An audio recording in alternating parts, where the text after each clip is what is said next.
whether we're making widgets or taking care of people and patients or running a government or a school or whatever it might be. And we want people who are effective, efficient, actually productive, and retained.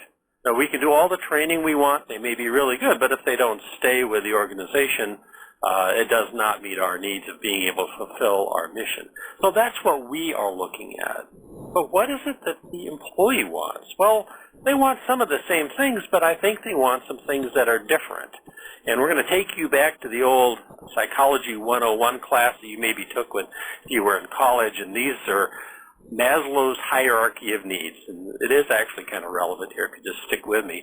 So on the bottom, the physiological needs. We need a roof over our head, clothes on our body, food in our stomach, right? And we need to feel safe. That stuff pretty much is taken care of if we get a fair paycheck and so on. But these other things are something to think about, particularly as we build our onboarding program. So we have our social needs, we have self-esteem needs, and self-actualization needs. And it's those things that tend to engage people, motivate people, and make them more committed and more effective. So those are some of the things that we really need to think about and take care of in the onboarding process of how do we take the person to the next level.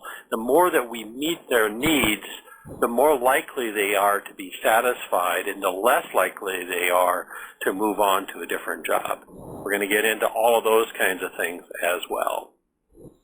So when we look at talent management, there's several different pieces to it, and they aren't discrete pieces. They kind of blend together, particularly I think onboarding does. But at the very top, workforce planning, that's about figuring out how many people and what kinds of people we need and so on. The talent acquisition is sourcing candidates. Selection is obviously selecting those candidates, then onboarding. Then we develop people and we manage their performance. Well, in my view, onboarding actually spans across several of these pieces. And you're going to see that most are saying that onboarding ought to certainly move into the selection process. And onboarding certainly isn't just the first day or two or week of a person's new job. So it's clearly going to blend in to people development and performance management. So all of these things blend together, and we need to take a broader view and perspective of what onboarding can do, because it isn't just this one little